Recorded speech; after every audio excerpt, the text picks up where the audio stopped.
Face front, true believers. Welcome to issue 124 of the Pitch Nerds. We are the weekly show where a couple nerds assemble to bring you the latest nerdy news, reviews, and occasionally pitch things. As we do, I'm Cap, and with me today, as always, best friend, fellow nerd, and guy who holds the briefcase that Vladimir Putin goes all of his poo-poos and he stores, because apparently there's a dude that follows Putin that has to discard all of his waste discreetly because... Well, that's definitely not me. Because Putin doesn't want the fact that he possibly has cancer to get... He doesn't want those poo-poo samples to get out so people can, dissect and realize, oh, he definitely has something wrong with him. That's Mr. Frosty. Mr. Frosty is the guy that guarantees that Mr. Putin, his fecal matter, is safely disposed of without the prying eyes of the CIA. Mr. Frosty. Hell no. That's like, I'm not to be trusted. Like, I would sell out those secrets in a heartbeat. And I would pin it on somebody else so that they would get killed in my place. I remember back in the day, one of the most, remember back in the day, but back in medieval times, one of the most coveted positions was a guy who wiped the king's ass, because it was there's a specific name for it. I can't remember, but yeah, Putin has. I gotta look that up, because there's a lot of stuff like that you hear, like, oh, did you know fuck actually meant fornication under consent of king? And then as soon as you look at it, everybody believes that to be true. I never heard that before. And it's like, yeah, that's not at all true. Right. I never heard that before. It's just it's one of those silly little acronyms. Maybe it's an England thing. Yeah. But the anytime you're in a pub and someone mentions the origin of the word fuck, I guarantee you someone will be like, oh, well, back in whatever time, the king's men would write F-U-C-K on someone's door, meaning they were allowed to have fornication. So it stood for fornication under consent of king. And then, and I believed it for the longest time. I was like, yeah, that adds up. Right. And then I finally, the internet became a thing, and I was like, that doesn't add up. Well, one of the first internet things I remember watching was the origin of fuck. Yeah. And it's it's either German or something, Bavarian of origin. It's Freiken is the original thing. I don't know. But anyways, we were off last week because of daylight savings. I hate that us in America, and specifically in California, voted to end this years ago. It hasn't ended yet, and every year we still decide to give ourselves jet lag. So go. It's not. I'm on the opposite end of the scale. It sucks losing the hour, but man, when I gain that hour, that is the best day ever. Right, but we shouldn't. I remember once just give being us at my buddy's house. Right. I remember being at my buddy's house, right? And we were partying and doing substances, and we both knew we had to get up for work tomorrow morning. Right. And then I was like, "Holy shit, it's daylight savings!" And he's like, "It is." I was like, "That means it's really only 8 o'clock and not 9 o'clock." And he's like, "Dude," and I'm like, "I know, that means we can party that much more." And it was the best day. So no, sir, no. You will not convince me that gaining an hour is a bad thing. Oh, it is an absolute... This is a self-inflicted thing that we do not need to do. Why do we still do this? It only hurts half the time. Right, but that's still half the time. That sucks. But the other half of the time, it's awesome. Okay, half the time, I'm not kicking you in the fucking nuts. Okay, but right, that sucks. No, it's like getting a cheeseburger. Maybe, and the barbecue sauce isn't as good as you'd like, but the cheeseburger and the bacon and the cheese is on point. You know what I mean? You're like, oh yeah, that's pretty good. Or not having that cheeseburger at all. I would rather have the cheeseburger. Anyways, my goodness. So what do we have going on today? We are going to have... I got to share this tweet for anybody who didn't see it, just because I felt this was one of my finer moments. It was like, what would you be if you were a cartoon character? And then I posted comic book guy, and he's typing on the computer, coincidence? I think not. I was like, that's 100% me. My goodness, what do we have? We have the... We got a lot, dude. We were supposed to do our pitches, but we got so much, and I was just like, I think I'm just going to skip pitches, and I'll finish mine up next week. You can do yours if you want. Yeah, we can... let's save our pitches for next week. Okay. Yeah, that's fine. We got a lot of stuff happening in the news. I got a few rants if we get time to. I wouldn't mind talking about. Then we've got reviews. You've got your review of Dune Part 2.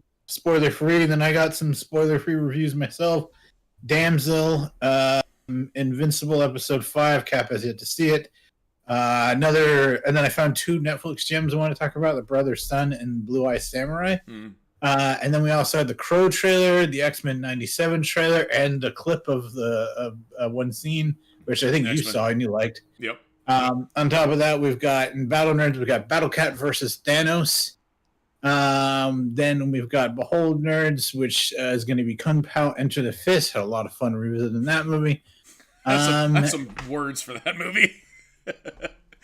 And so we should probably just jump right into the news. Yeah, so much has happened. So the big news is, and it's weird because we keep talking about it on this show. It seems like every week we're always like, "Oh, we lost a legend." Akira Toriyama died. Yeah, it's a Dragon Ball, right?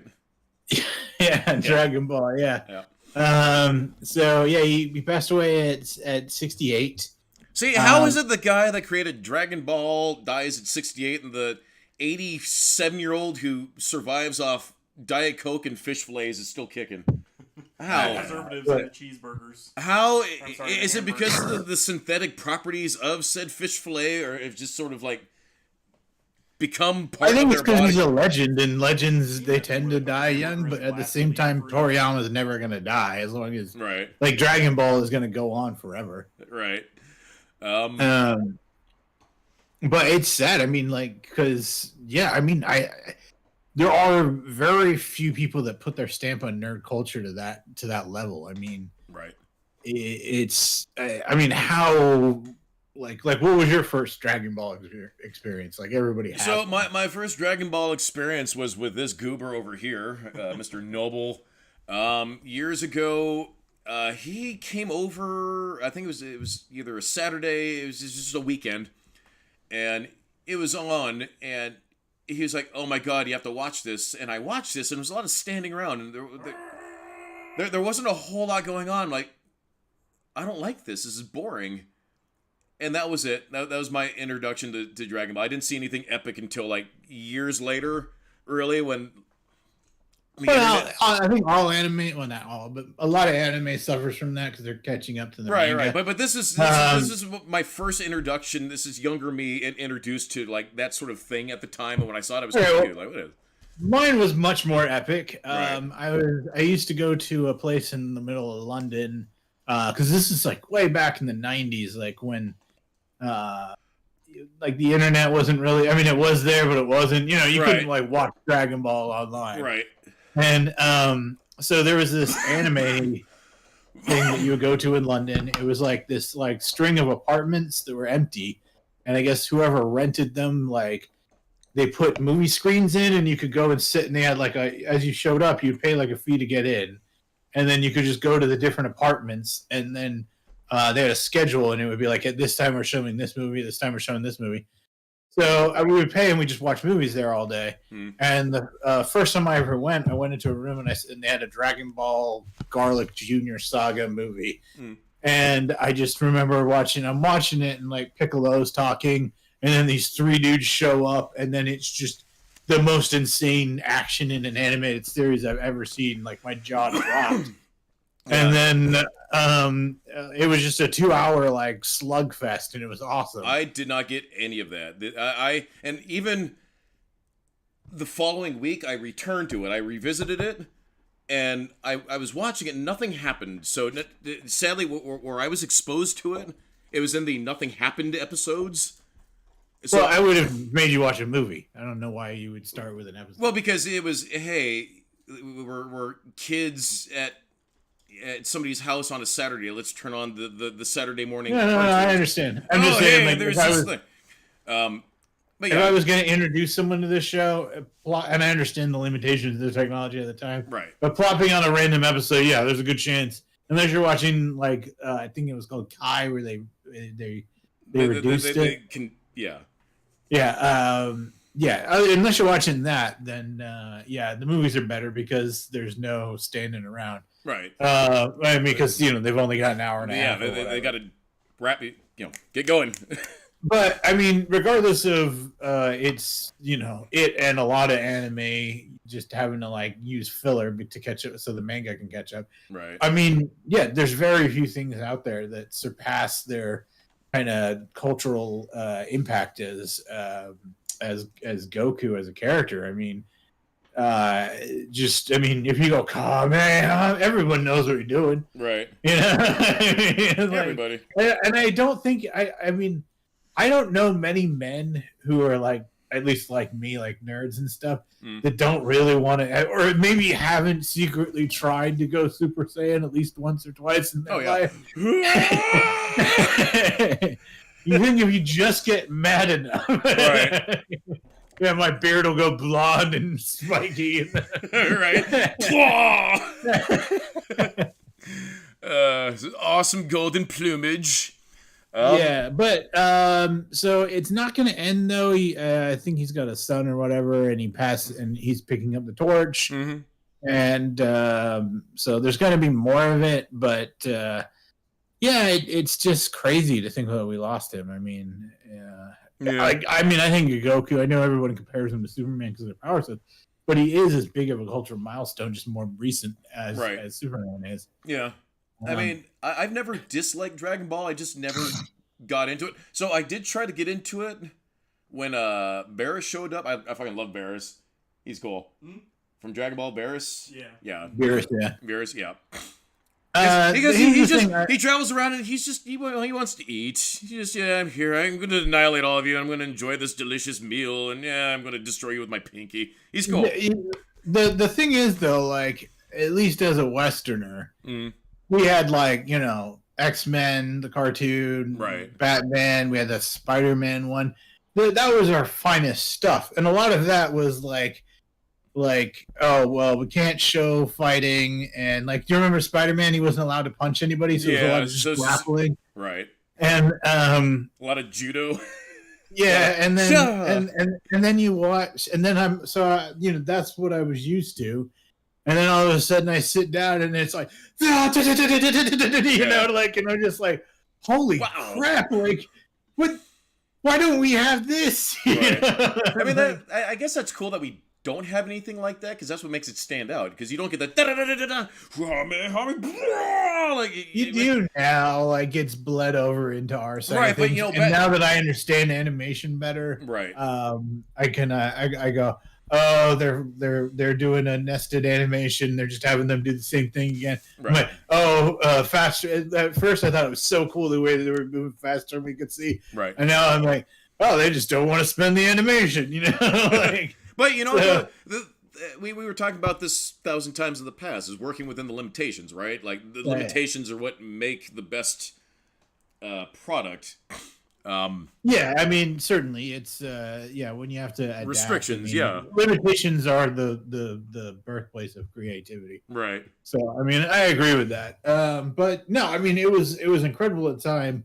The show, I watched it recently with Dragon Ball Super and all that kind of stuff, and it's still great. I like Goku as a character in that he's not he's a good guy, but he's not really. All he cares about is fighting. I like how he's just uncorruptible.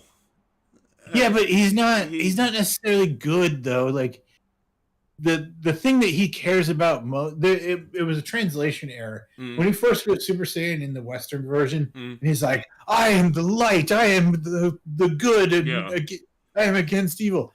All of that's wrong. Right.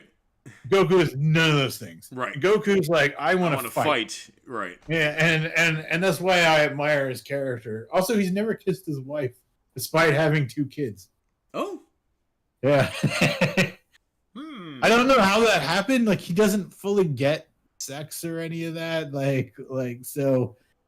I mean, when you really think about it, does that mean Chi-Chi raped him? Like what's going on here? Oh wait. Anyways, no, but like with what we had back in the day, we never had. I mean, we would have like the characters like the Optimus Prime and whatnot, but nothing like Goku would just show up and just go and like, destroy a fucking planet. I mean, it's cool. It's fucking cool. I just wasn't exposed to that until way later on, to where it's like, like I can watch like little abridged versions of it and sort of get a feel for what's going on. But yeah, you kind of forgive it, like though, because you had to like wade through the filler.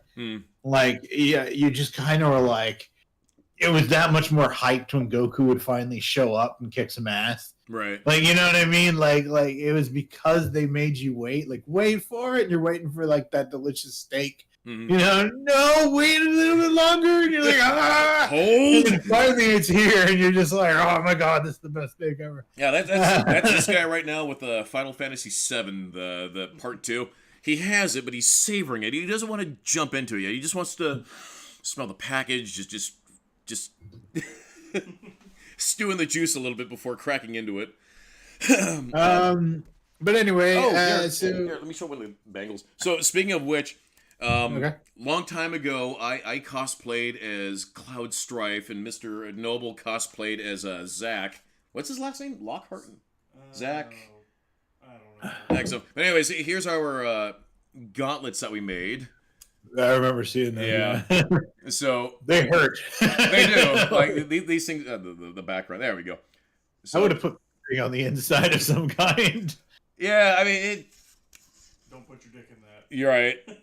Don't make this your girlfriend. It'll hurt. It always peels the flesh a little bit, pulling out there. There we go. But anyway. I remember being in your garage going, "Ooh, cool! Ow!" The flesh.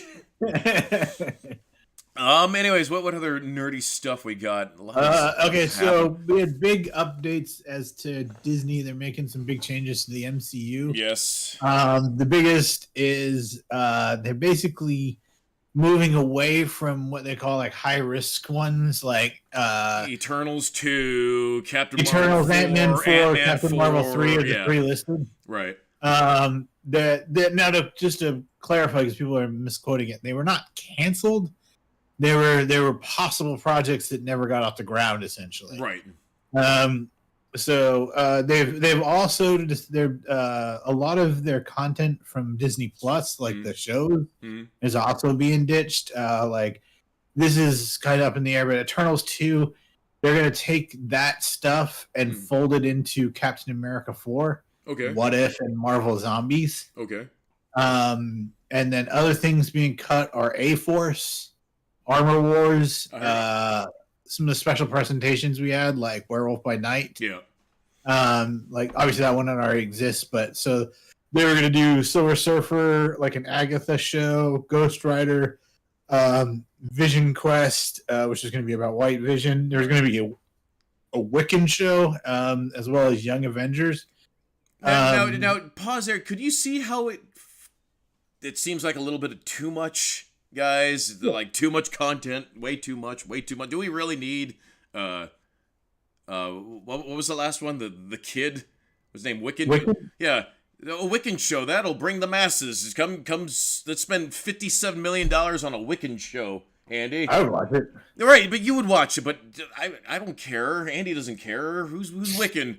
Is that the Ewok I don't care guy? what you care about. Yeah, right. But say you're in a minority with this because we've already seen Wiccan. He was in WandaVision. Right, but he doesn't need his own show. That is a high. I agree with them. It is a high risk thing. Who's this unknown character that we're gonna? Okay, but I mean, you're picking the random one off of it. I would love to see Vision Quest. I would love. I would love to see Vision Quest. I would love to see Agatha. I would love to see Silver Surfer. Right, but those are more recognizable names than freaking Wiccan. Okay, well, all of those are gone. I know that sucks, but and I would also like to see Young Avengers just because I like the Young Avengers.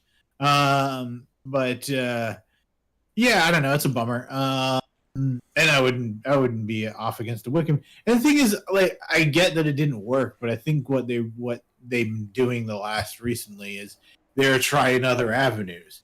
Because they had their audience of people like you and I, and then they were like, well, let's try a kids one. Let's try one that's more aimed at women.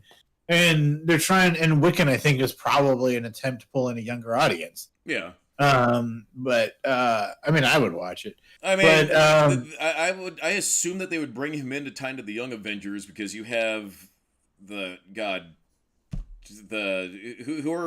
you have Miss Marvel, then you have Who's it? Casey. Who are all the girls now who are in the Young Avengers? Oh, I don't know. Yeah. I don't know who the current lineup is. I mean, A Force, that was going to be their big female, because A Force is like all the women.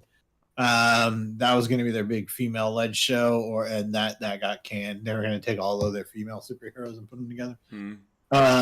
But yeah, so they're moving away from all of that.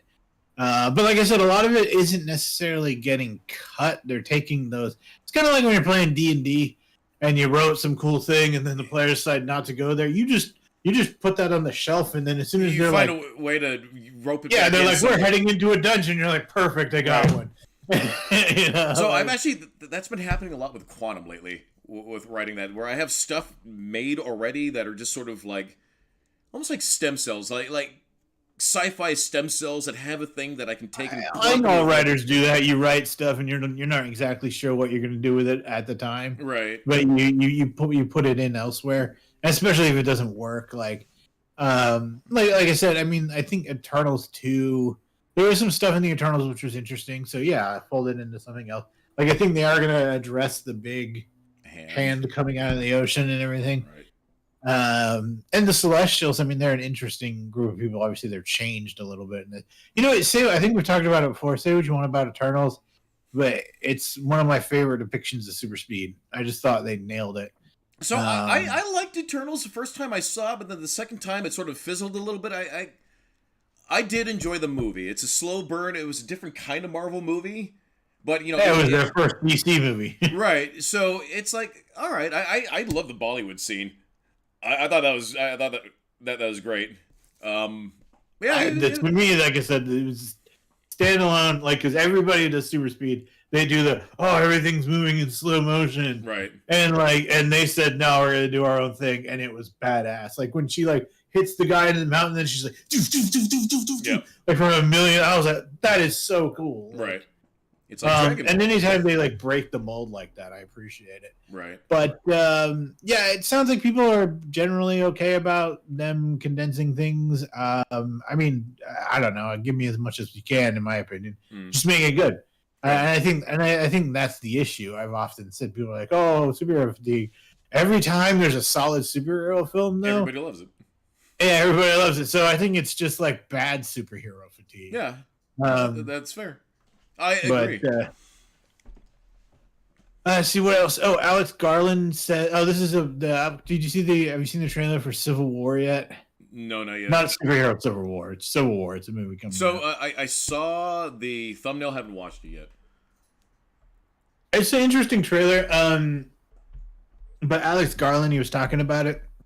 He says that Texas and California are allies due to the necessary response to an oppressive overreach by the government and president in the film.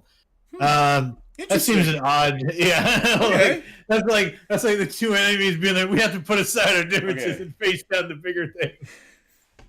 I can get behind that. I can. All right. I don't know. I saw the trailer. I thought it looked cool. Obviously, it's very because people keep talking about Civil War between the right and the left, but I don't necessarily think this movie's going that route. Right. But it would be smart of them not to, because that'd be the easiest way to do it. I think that it definitely has that kind of feel though when you're watching the trailer anyway. Like these people are sitting in a diner and they're like, oh, which side are you taking? Like the scary group of people. Right. And they're like, oh, we're just gonna sit it out. We're Americans. You're like, yeah, but which kind of American are you? And you're like, oh, the music, right. and so stuff like that. I don't know. Right. I would watch it. It kind of reminded me of the Purge films a little bit, you know. Did you see the last one, Forever War? I haven't. After the second one, it's like, all right, I'm good. Oh, really? Because they change it up. I mean, they're not all the same story. Yeah, it's just there's an overarching story. You find out where it started. You start finding about the background of the one guy. Government. Yeah, the government that's causing it, and then you see how it started out as a science experiment, but then the government forced it to happen, right. And then it ends. The last one was the Forever one, and it was the normal purge, but it never ends. Yeah. And like, so these, I mean, there's obviously a bit of social commentary, but like these wealthy ranchers and their like immigrant ranch hands, like they decide to join forces to get out of the United States and flee into Mexico because of the Forever Purge. And so it was kind of like where, well, yeah, it was kind of like whereas they were like looking, like not all of them, but some of the characters were looking down on like, you know, the immigrants. Now they're like, you know, they were protecting each other and stuff like that. Right. I don't know, I actually really like. I can't think of one time where I watched a Purge movie and been like, I didn't have a good time. I genuinely enjoy all the Purge movies. Like the first one, I think was the only one I was like, wow, that was a missed opportunity. Like, cause it went from being like cool premise to a home invasion, right? Yeah. Panic Room is a cool home invasion movie. I think that's a home invasion movie. But I mean, the second one, they're like, Glenn, what if we just had the Punisher show up? And you're like, hell yeah, that's the right attitude, damn it. No. Sorry, I'll never mind. Okay. I'm gonna back on that. But anyway, Civil War, it looks interesting. Let us know, guys. Do you think you're gonna watch it? Do you not care? I mean, I'm not gonna go to the theater to watch it, but once it comes out on digital, I'll totally watch it. Yeah. So this is interesting. Billy D. Williams. People are asking if he'll return as Lando. He says, Harvey Dent, the Harvey Dent. Pay me a lot of money, and I'll sell my soul. And I was like, so then I responded. I was like, of course you would, Lando. Right. You'll even sell out your friends, won't you, Lando? Right. Like, good for him. Good for him. Well, good response. I mean, I would be down to see him play Lando again. Like an older Lando shows up somehow. Yeah. He doesn't need to have like much. Just like kind of just be like, just show up and be like, hey, I'm Lando Calrissian. Hey. And I'm like, yay. And he was like, oh, my planet needs me now. Goodbye. Yeah. I would be excited. Speaking of Star Wars news, did you hear that the Rogue Squadron movie is back on? Well, I didn't know. Yeah, so they had mentioned this years ago. The thing with Star Wars, kind of similar with Marvel now, is they make all these announcements, but then just, for whatever reason, things just aren't developed. And they try and build the hype, and if the hype doesn't happen, then it kills the project. Yeah, so I have been excited for a Rogue Squadron movie. Patty Jenkins, who is slated to make the movie, apparently her father was in the Air Force, so that's cool to have that first-hand knowledge. And what's great about her is that she's coming in with that, and she has a love for the actual mythos of Star Wars. That pleases me. Those are the right words I want to hear when it comes to a Star Wars project. Is I have a loving for the mythos, and I can add this. I can contribute this because George Lucas he used a World War II B footage to do all the dogfights and everything in space. So to have somebody who's, has that experience to bring that to a freaking Rogue Squadron movie, oh my god. So, yeah, I want to see that because Star Wars deserves to have cool fucking space battles. And we had that in Rogue One, and we had that in Return of the Jedi. We had that in A New Hope. Empire. Yeah, Empire didn't have that much spacey battle. No, see, I always think of Empire as the one I go to because there's a lot of stuff with the Millennium Falcon. Oh, right. But as far as like dogfighting and shit. Yeah. I would say we had a lot in Mando. Yeah, Mando did it good. So I'm excited for this one particular Star Wars, just for that and that alone. Is that it seems like it is in good hands. I hope we get to see freaking Wedge Antilles, as he was the one who led Rogue Squadron. That's his. I'm really excited for more Ahsoka. I can't wait for that. Because I had Ahsoka was something that when it came out, because I didn't really follow her character as like, I kind of skipped that whole era of animated stuff, Yeah. So I knew of her, but I didn't really care enough. But then when I watched Ahsoka, I just had such a good time with it that I was just like, it felt like a return to form for Star Wars for me because it was high fantasy, Mm. and I was just like, this is fun. And then I had some sick ass sword fights, and I was just like, oh, I had a really good time. And so when they announced it is coming back, I was just like, hell yeah! I mean, that fucking green flame blade thing versus a lightsaber—that's exactly the kind of shit I want. You know, fucking weird undead stormtroopers, and Tickles the Frosty. I got into a debate with someone because they were like, well, how come the stormtroopers weren't just shooting Ahsoka? And I was like, well, they're kind of famous for their shitty aim, and now these are the undead variety. Right. I mean, they're going to hit the other girl. Right. Noted. Anyways, that's my Star Wars news. Okay. Anyway, so we're going to talk about something that I hate talking about. Cap always brings up woke. I don't know if you heard about this, but Sydney Sweeney's boobs have ended wokeness. Did you hear about that? I did not hear about this. Okay, so Sydney Sweeney was on SNL, and she's a pretty blonde girl with large breasts, and so people were taking shots of her, and then they're like, wokeness is officially over. I don't usually like to go political, but as far as I can tell, it's the right wing people saying that wokeness is over because of Sydney Sweeney's boobs. And then the left people are like going like, hey, we always like boobs. It's you guys that don't, because there's that subcategory where they're like they show like some girl who's on OnlyFans and then some girl that's like making dinner for her family, and they're like, one of these is the right thing, and like, I don't know. Look, here's my thoughts on this. Sydney Sweeney is very nice. I thought she was funny on SNL. Everybody likes boobs, guys. I'm sorry.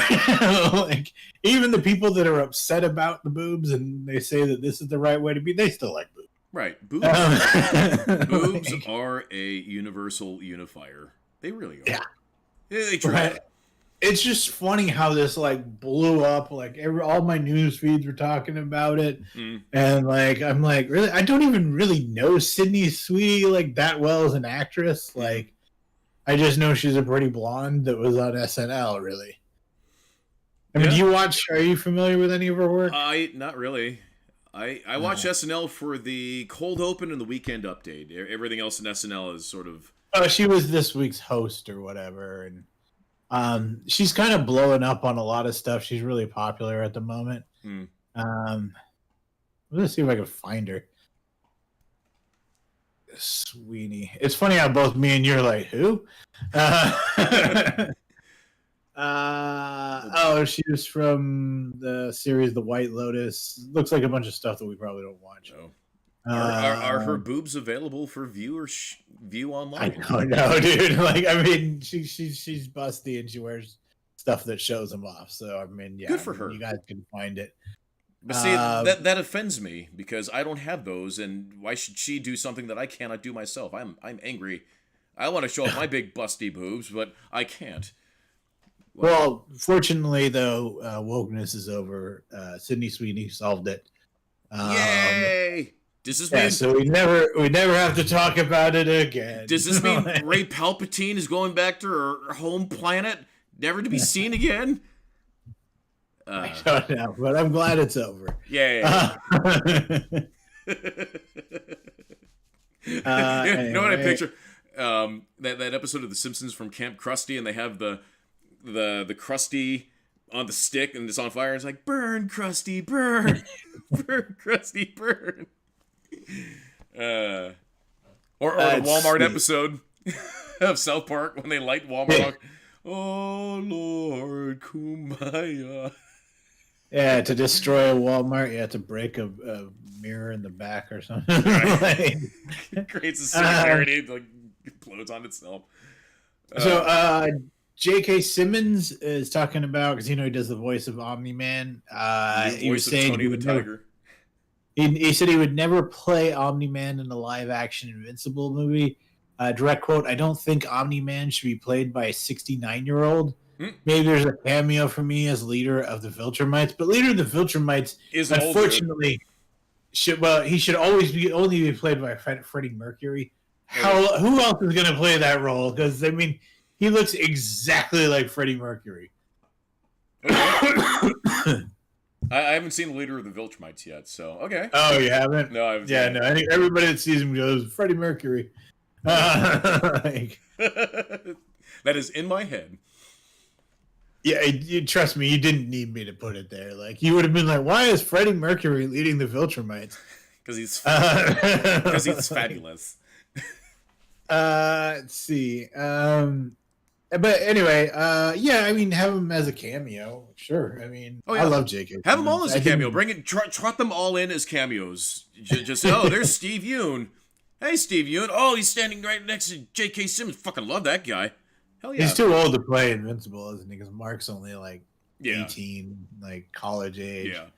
I mean, Steve Yeun has that youthful Asian look to him. I mean, no comment, but I mean, like, when I close my eyes, he is who I see as Sentry. Oh, there he is. Do you see him? Close your eyes. Do you see him as Sentry, Frosty? Do you see him? I think that guy that played in the Northman movie, I think he should play Sentry. Him with long hair, he looks like dead ringer for the part. But how will he market towards the Chinese? I don't know if that's why they were choosing Steven Yeun. I absolutely guarantee that is why they did it. But that's I have no comment on that. I know. But yeah, I don't know. I'm looking forward to a live action Invincible though. I think that'll be cool. That'd be cool. I think it'll be like if they put some money behind it and like, you know, kind of the brutality of Invincible, like, you know what I mean, like watching dudes' heads explode. Right. Like, Now, you obviously can't do just one movie of Invincible. So how would you do it? How would you space it out? 3 movies? oh, I don't know. It's a lot of stuff to do. Yeah. Like, I don't know. Like, I would just make probably like the first what we saw of season 1. Yeah. I would probably do that as a movie, and then just shorter. You know, you don't like pull out some of the like. You don't really need like the battle with the gang leader guy that can make himself rock, or he takes over for the robot face guy. Like, take all that out, and then just have it be about Omni Man and Mark, and maybe team a little bit, and then and end with Omni Man beating the shit out of Mark, and then. If I get to make more movies later, great. If not, oh well. Right. I don't know. I mean, it's just like it's such a big, like, you know what I mean. You couldn't do all 144, like, or whatever it is. Comics, right. I just don't know. Like, and it goes like, because it ends thousands of years in the future. Yeah. So, like, yeah, I have no idea how you'd pull that off. Right. Well. What other nerdy stuff do we got? Let's see. Okay, so Nova Project, which I don't know if this is like, because I heard it was canceled, but then I've heard it's working. But apparently, there's early works for a Nova Project at MCU. I've never been a massive Nova fan. Which Nova? I mean, there's several Nova. The Nova Corp. With the helmet. Right. But what version of Nova? Because you have like the I just know the younger Nova and the, yeah. It's early, so I don't know. They haven't. I don't know who they're going with, what they're going with. I just know it's Nova. I like it. I'm indifferent. I don't really follow. I've never picked up like a Nova comic book, for example. So I mean, I've read a lot of Nova. I actually do have some Nova comics. Some of the newer ones where it's I forget his name. I always want to call him Jaime, but that's Blue Beetle. Like my brain sort of splices the two characters together because they're very similar. Well, it's that like new generation of characters. Yeah. But the Novas that I had, I forget the guy's name, the OG Nova, but he hung out with the Guardians a little bit, so I see him pop in and through Annihilation Conquest and stuff. I mean, I've seen him in other comic books just showing up. And like you mentioned the younger one that you're thinking of. I don't know his name either. Yeah. I remember him showing up. I think he was trying to warn them about... Yeah, that's it. God, I have those comics. I need to revisit those. I have so many comics now. Yeah, it was Avengers versus X-Men. Yeah. God, Cyclops is My favorite thing about Avengers versus X-Men was that little side comic where oh god, Puppet Master's like daughter or whatever, and Squirrel Girl and some other person. They were drawing the little kids and they were playing with the Puppet Master's toys, and it was the X-Men, and like Ben comes in, he's like, "Oh, be careful, those are Puppet Masters." And they're like, "It's fine." And then they're all doing like a pretend battle between X-Men and Avengers. right. And then they read the newspaper the next day and they're like, "Oh my god, what did we do?" That's awesome. I don't think I read that one, but that's awesome though. I have So speaking of X-Men-ish stuff, it has been rumored that Henry Cavill is going to be Cyclops, the new Cyclops of the MCU. But here's where I disagree, because Henry Cavill's too old, and the X-Men are supposed to be kind of younger-ish. So they're saying no, he's actually going to be like a Deadpool from like another universe, and they're going to try to get all these like big name actors to come in to do Deadpool cameos. I know what would be cool. What if they did Age of Apocalypse? Oh, he'd be perfect in Age of Apocalypse. Hell yeah. No, we're just fuck it. Just like, because the thing is, everybody's too obsessed with like everything needs to be. And I feel like they're like that in comics too. Right. Like canon is so important to some nerds. Right. Or like, and then in movies now, oh, it's going to be part of a franchise. Just do an Age of Apocalypse 3-movie thing. Fuck it. Who cares if it fits in with anything else? Just do Age of Apocalypse, you know? Right. Just elsewhere.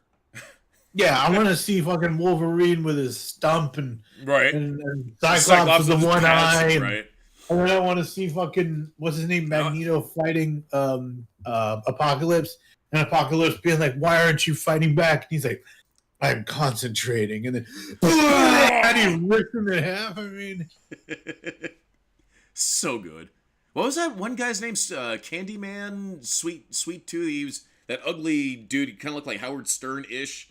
This ugly looking. I can't remember. It's been a long time since Sugarman. The Sugarman. That's it.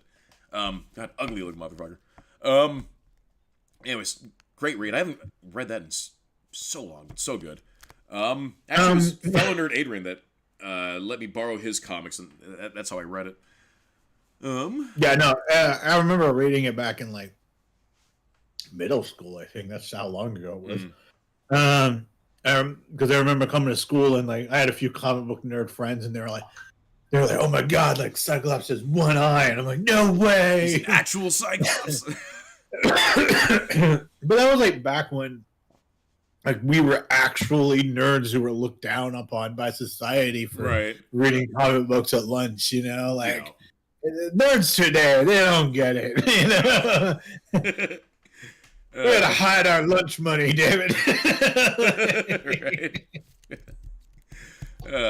Anyways, do you have anything more for news? Yeah. I got one, which is technically a rant, but I really, I'll save it. I really want to talk about it. All right. Anyway, but a live-action Teen Titans movie is in works. Anna Nogueira is writing the script. So I like Teen Titans a lot. I'm actually pretty excited about that. Is this going to be a part of the James Gunn canonical universe, or? I don't know. I just know that it's in works. I mean, I guess it will be. Yeah. I tried to look what else she's done, and couldn't really find anything that stood out. She's an actress / writer. She's been in things like Vampire Diaries and everything.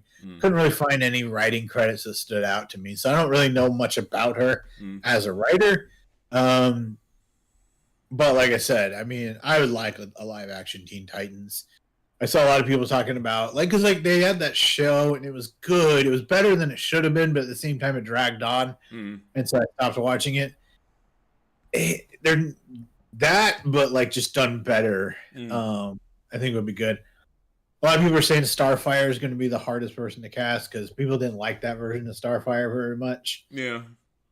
I didn't at first, but she grew on me. She was her own thing, though. You know, we're talking about like Heath Ledger's Joker. Right. that felt like, I don't know the actress's name, but that was her version of Starfire. You know what I mean? Right. It wasn't Starfire. Right. But it was close enough to where it's like, it's somebody's interpretation. Like, everybody loves Heath Ledger's interpretation of the Joker. And that's what I mean. At first, I was kind of like, oh, this is not Starfire. But then I learned to appreciate what she brought to the part, you know? Okay. But it was definitely her own version of the character. Right. I know fellow nerd Adrian liked her too a lot. So, but I don't know. Starfire is like, people think everyone has, who knows Starfire has their version in their brain. Like, a lot of people grew up with the Teen Titans show, and so like to them it's that one actress. What is it? Is it Tara Strong? Was it? Tara Strong. Yeah, and where she's like, yes friends. And she's that kind of like, let's go and do the basketball. Yeah. Yeah. And then there's like that ultra sexualized version. Or the one where she's a whore. Yeah, and then there was like the one like kind of before that, and yeah, so I think everybody has their own version. So I don't know. Which one is mine? I don't know if I love her character, but I like several versions. So I don't have one that's like particular. You know, I do like her and Nightwing. Yeah. Favorite couple, like power couple. I know people always go, oh, like Barbara, but like, I don't know. Nightwing is kind of the man because like he has like he takes like the hottest women in DC, but then like they're all super good friends with him still and will always back him up and stuff like that. So like, you know, like, and they'll even hang out with each other and they'll be like, yeah, we all dated Nightwing. Like, oh my God. Legendary sex. Good for him. I guess, I don't know. I did feel bad. Like there was I remember reading something not that long ago where like Barbara was talking about how she finally decided to be with Dick, and then she shows up, and then he's banging Starfire. Yeah, Corey's like shows up, and she's like, "Oh, hey, blah blah blah. Are you like, you know, here for like?" She thought she was there for some other reason, and she's like, "Oh, he's in the shower," and then like. And then she's like, he's like, oh, wait, you're Barbara. And she realizes who it is. And then Barbara's just like, yeah. And then, like, you see she's crushed. And then she leaves. And then Corey feels bad about it. But I guess she never told. I don't know. You know how comics are. Yeah. I love that stuff. I don't know why, but I really like Nightwing's relationships and stuff like that. But anyway, live action Teen Titans, yeah, stoked. Favorite character besides Nightwing is probably Beast Boy. I think for me, that's the one they got to nail. Yeah. I don't know. For you, who's the most important for you? I don't really care. I don't really have any feelings towards the Teen Titans. I've never really liked them. Like I like the characters individually. I just never liked the team. I guess I'm indifferent to it. I used to love the comic. I read so many of those. And I think the animated series is excellent. I didn't like the little when they went younger. Yeah, see, I have the issue of Injustice where the Teen Titans show up as the events are going on in Metropolis with Superman, and that was a sad comic. I like that one. If I were to point to one that I liked, like a Teen Titan thing, it'd be that one because it's each of them. It's none of the silliness. It's oh shit, what are we supposed to do? What Titans though, if you ditch the teen and you read Titans, right. But it's not silly. That's just you're thinking of the show, right. But it's what are we going to do to stop that? We're us, and it was kind of that comic was cool. It was like one of those little one shot story solo stories in Injustice, but yeah, that's they're pretty like because I mean they have a couple of like. Pretty top villains. I mean, they've got Deathstroke. They've got Trigon. Right. I mean, enough said there. Right. And yeah, individually, all their characters are interesting. That's what I mean. Like, so, like, for which one to me is the most important nail, though, I think Beast Boy because he's the clown, but he's also like, but yeah, and he's using that, like, you know how, and there are people like that. Oftentimes, like, I saw this thing they were saying, like, if you get a text from, like, the clown of your group and they're like, oh, thank you so much guys, like you really meant a lot to me and everything, that means go help that guy right now because those people oftentimes hide their tragedy and like and it's sad but it's true, like and Beast Boy is that character, right. Can relate. But But yeah, no, I suppose Beast Boy. Oh, God. so someone posted it, and I was like, "Damn, that is perfect." Some people are saying it's too spot on, but get the girl that played Wednesday, I forget the actress' name, to play Raven. Oh yeah. Oh, she'd be The perfect. people are saying it's too spot on, but like, come on, it's perfect. That is perfect. Yeah, that's perfect. Let's see. What Anyway, else? so Boys season 4. Yes. There's only 25 VFX shot left to finish. Yay. So we have a confirmed premiere date. It's going to be June 13th. Yes. Yay. So looking forward to that. I love. There's a lot of talk because the like, I don't know, like recently they posted something with like Homelander, and it was just such a shot at Trump, like so hard, but like people don't. And then yeah, some people are blind to it. Other people are like, how are people blind to this? Like, and then other people are like, that's not what it is. And I just, oh man, anything they drop, I just, this is the best day. A lot of thought goes into that. Like, the fact that people are unaware that it's satire. There are people who breathe our air who are unaware that it's satire. And that it amuses and terrifies me at the same time. Yeah, I mean, I don't know. It's just, here it is. It's Homelander, Make America Super Again, and it's like him, like looking. It's like totally a Trump poster. Yeah, like, Massa. And then the thing with it says, here at Thought, we look forward to a future where every Tuesday is super. The road ahead is long and hard, but thankfully we have a blameless, bipartisan leader like Homelander to help make America super again. And that last part is all caps. Oh, God, I love it. Oh, my God.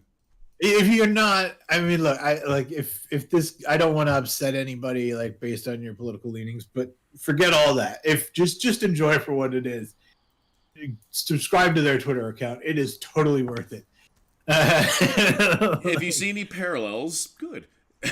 Anyway, so finally, did you ever play Among Us? Yes. I never did, and I always wanted to. I watched videos of it. I just didn't have a big enough group of people that I knew, and I didn't want to play with strangers. So, sorry, coughing. But there's going to be an animated series Among Us movie. So I'm a fan of it as someone who's never played it but watched it. So, I played it without instruction and just sort of went in blind. I had no idea what the fuck I was doing. I played it for like an hour. I tried to figure it out. My takeaway from all of that is the phrase "sus." That's sus. That is my takeaway from The Last of Us. That's sus. I don't know. I've seen videos of Among Us. I feel like I could play it just because I've seen enough people playing it. Right. Yeah, you go around trying to fix the space station, and somebody's the saboteur. You're trying to figure out who is the saboteur or whatever, the alien. And then if you think that you know who it is, you do like an accusation, and then and then you boot him out of the airlock and stuff. Yeah. I don't know. I think it's cool, but apparently they're doing an animated series. And there's some good names attached to it. Randall Park is red, Elijah Wood as green, Ashley Johnson as purple, and Yvette Nicole Brown as orange. Yeah, Yvette Nicole Brown. Yes. I know. I like Yvette. And I also like Randall Park.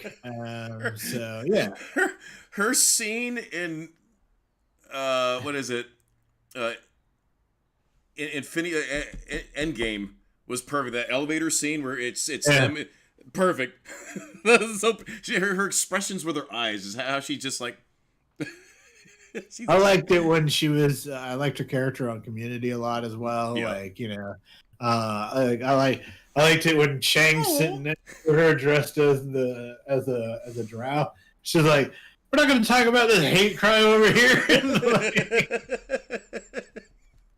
Well, what was the name of her safe space? Was it like Angel Island or something?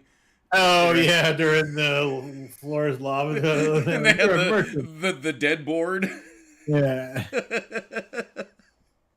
Such a good show. Oh, Okay, my so God. this is a rant, but I feel like I gotta just squeeze this All right, into just news at squeeze last it in. second. Say it. So did you see Zack Snyder went on Joe Rogan and talked about stuff for a while, as they do? Is this about Batman? Well, that's the part I'm mostly going to talk about Right. because that's the Yeah. part So that's I, blown I up. didn't watch it, but I've kind of glanced at text messages, and Well, so it popped up on my feed first because it said it was Zack Snyder says Batman is irrelevant if he isn't allowed to kill. And then immediately I saw like all the Snyder people going like, this is so out of context. right. And so, and that most Quote of the time line. those people are right. So I watched it. And I mean, yeah, he adds more context, but if you boil it down to its base level, that is what he's saying. Right. And basically, he's saying that like he brought up the Dark Knight Returns, where he's fighting that one guy and he's got the gun to what's his name's head, and he's like, "Oh, I'm gonna kill him," and he's like, "I believe you," and so he kills him, and so Batman kills, and then like, and so so Snyder's saying, well, if you don't put him in these kind of scenarios that where they have to choose, then it makes them irrelevant, and then people are going like, well, that's not the case. Like, I mean, my theory is if you have a code, this is where I land on it personally. Right. If you have a code and then you break your code as soon as it gets hard, Right. then you never had a code to begin with. Right. But so the funny part of all this though is Grant Morrison then chimes in. Mm-hmm. And man, I gotta find it. But Grant Morrison chimes in. He starts talking about, but basically he disagrees with Snyder, and so then that starts a big kickoff of people going like, "Well, why do I care, Grant Morrison? Grant Morrison isn't a Batman expert." Blah blah blah. And it's like, well, if he's not, then who is? Right. And then what's even funnier is then people started posting, well, look, here Batman's killing in Grant Morrison's Final Crisis. And like, this happens so many times. They would be like, look, he's killing Darkseid. And then everyone's like, no, he's not. And then like everyone's like, yeah, he is. I own the comic. Maybe you should read it. And then everyone's like, dude, like right here. And then they post the thing where it's like he killed his physical form to get Darkseid out of it. Right. Like, Right. and yeah, that was the whole thing. And then like, and I was also pointing out like, also, yeah, Darkseid was already dying. And someone's like, no, I own that comic. I'm like, read it again. The panel where Batman shoots him talks about how he was mortally wounded. I don't know. I had so much fun with this. Like,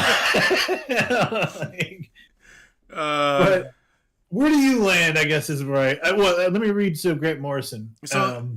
Yeah, go ahead. Let me read his thing real quick. So it says, for Morrison, Batman's decision to not kill his enemies not only separates the hero from the villains he fights, but rather is an integral part of the character's psychology. Here's the direct quote. The Batman puts himself in danger every night, but steadfastly refuses to murder is an essential element of the character's magnificent, horrendous, childlike psychosis. Morrison writes, speaking to the hero's code of honor that was locked in him from the time he was a small child.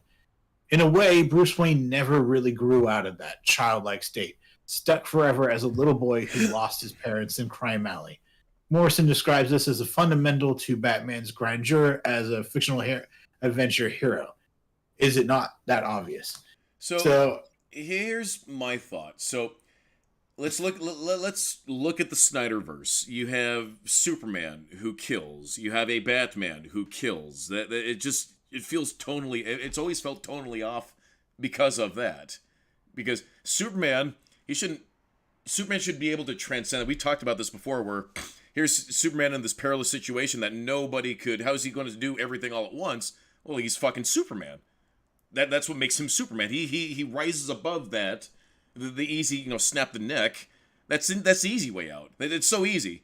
But to rise above that and be able to do everything, that's Superman. With Batman, and granted there are different versions of different things, but that's how I've always seen Superman. Batman, same thing, where the moment he starts killing, he becomes that of which he's trying to take down. And then that breeds into his whole thing, his relationship with Jason Todd, where no, you do not kill the Joker. We can't. Because the moment we cross that threshold, that's the whole basis behind fucking Injustice is, Superman had that bad day and Superman actually killed, the villain, and then what happens? He turns into a tyrant. Those limitations, like we mentioned earlier, are what make those characters interesting. Whereas you break it back down to the Snyderverse. All right, well, here he is. Oh, he snaps the neck of Zod. Well, that's dumb. That's not a Superman thing. It's dumb. Here's where I land on All it. right. I'm fine with Snyder's version. I have no problem with it. Mm. I think of it like the Trunks on Superman. Right. You put Trunks on Superman, cool. Yeah. You take Trunks off of Superman, cool. I prefer no Trunks, but I'm not gonna get mad at Trunks. And so like that's the thing. You make a Superman Batman story, you have him kill. Okay, cool. That's your take on it. It's your Heath Ledger's Joker. Right. It's just not the Joker in my mind. You know what I mean? Yeah. And that's where I land on. I'm fine seeing different versions. Yeah. But don't shit on someone just because they like one or the other. I tend like everything that Grant Morrison wrote, I feel is interesting. I never thought about his childlike psychosis before, and that being a part of it. But I mean, that's a brilliant take and insight to the character. Right. I mean, where do you land on? Is Grant Morrison an expert on Batman?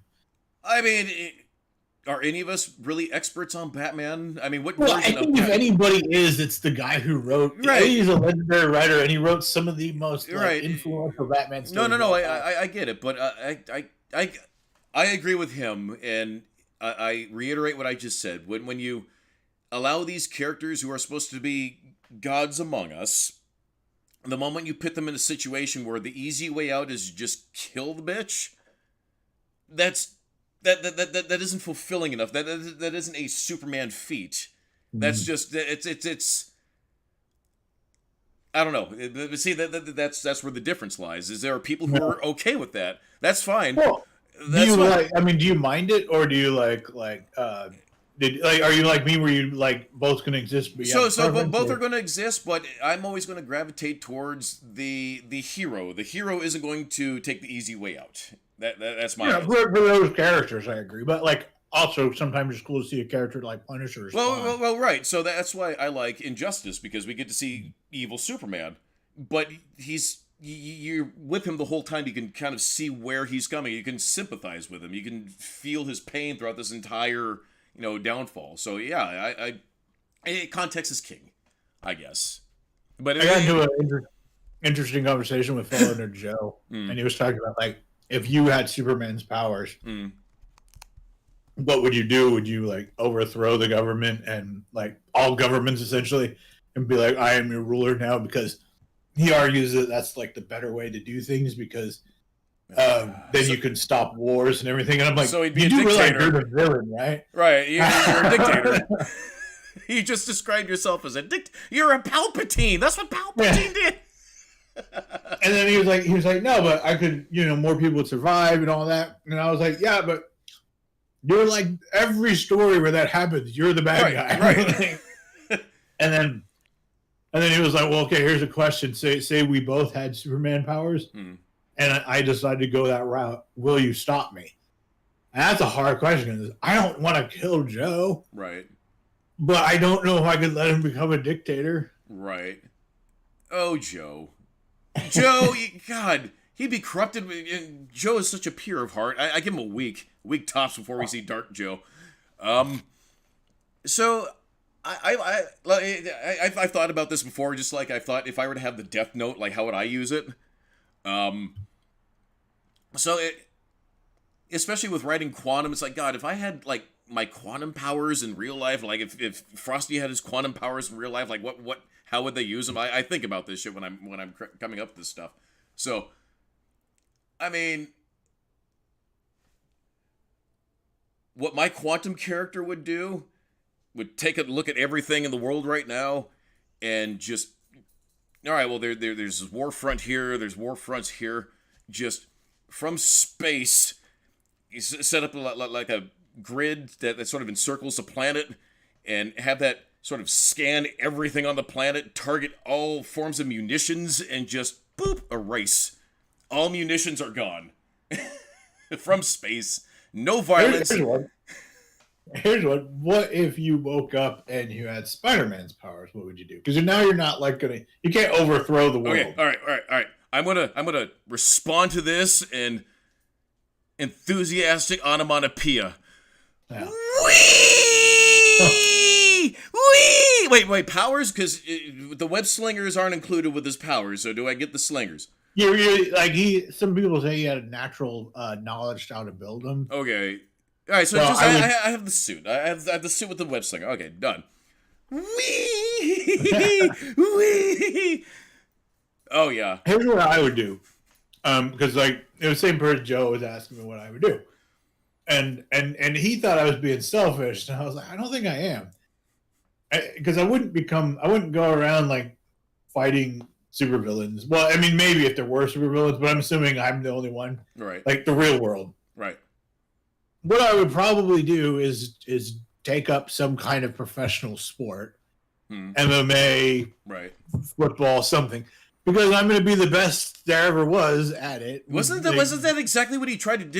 Isn't that what killed? Yeah, in the beginning. Yeah. I'm doing that. Admittedly, you're doing a Joe. You've had your powers for 10 minutes, and you're becoming a dictator. Yeah, I don't think it is.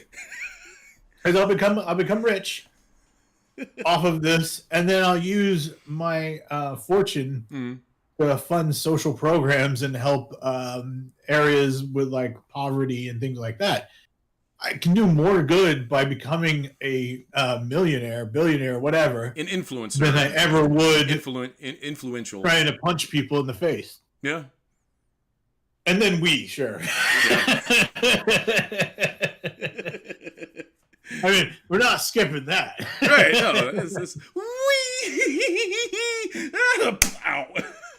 I mean, can you imagine playing football? Like, once you caught the ball, you ain't dropping that thing. No. Just backflip into the end zone. Yeah, no, and then you're running and 200 miles an hour. Slow yourself down because you're too fast. Right. But your spider sense is whoop. Someone else running whoop. Like you're fine. And then you would be like the ultimate. But I mean, I guess you would be good at any position, even though you're like a little dude. I guess I would be my size, so it wouldn't be that weird. But right. Like if I'm playing center, like just like their whole line goes back. So I had my picture taken with this Spider-Man last night, and we went to Mrs. Cap and I went to Disneyland. And they had Spider-Man out, and I get excited when I see Spider-Man because Spider-Man's one of my favorites at Disney because they nail it every single time they nail it. So I got to have my picture taken with Spider-Man. We did the cross arms back to back like a 90s VHS cover. We did the web slinger pose. It was fun. Like what's the position? Is it running back, the guy who runs the ball into the end zone? So running back, give him the ball and he just fucking charges. Running back is the guys. They're usually at the ends. They run. They run far. If they're open, you throw the ball to the running back and they run. No, okay, not that guy. I mean the guy you give the ball to and he just charges through everybody because he's built like a brick shit out. Oh, sometimes they'll after they give it to the quarterback, the quarterback will run it. Yeah, it's usually just like because you have your defensive line and then you have your offensive line. So I know what you're talking about.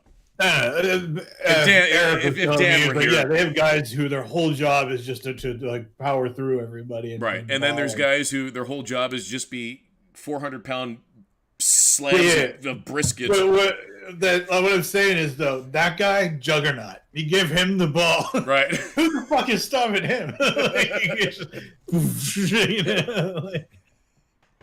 I mean, you could pretty much throw all of Marvel in his path, and he still ain't stopping. No. So Joe would become a dictator. Frosty would lose a family member by trying to become wealthy. That might happen, I guess. And I'd be like, Aunt Cap, no. Or Uncle Cap, no. Just gently caress your cheek.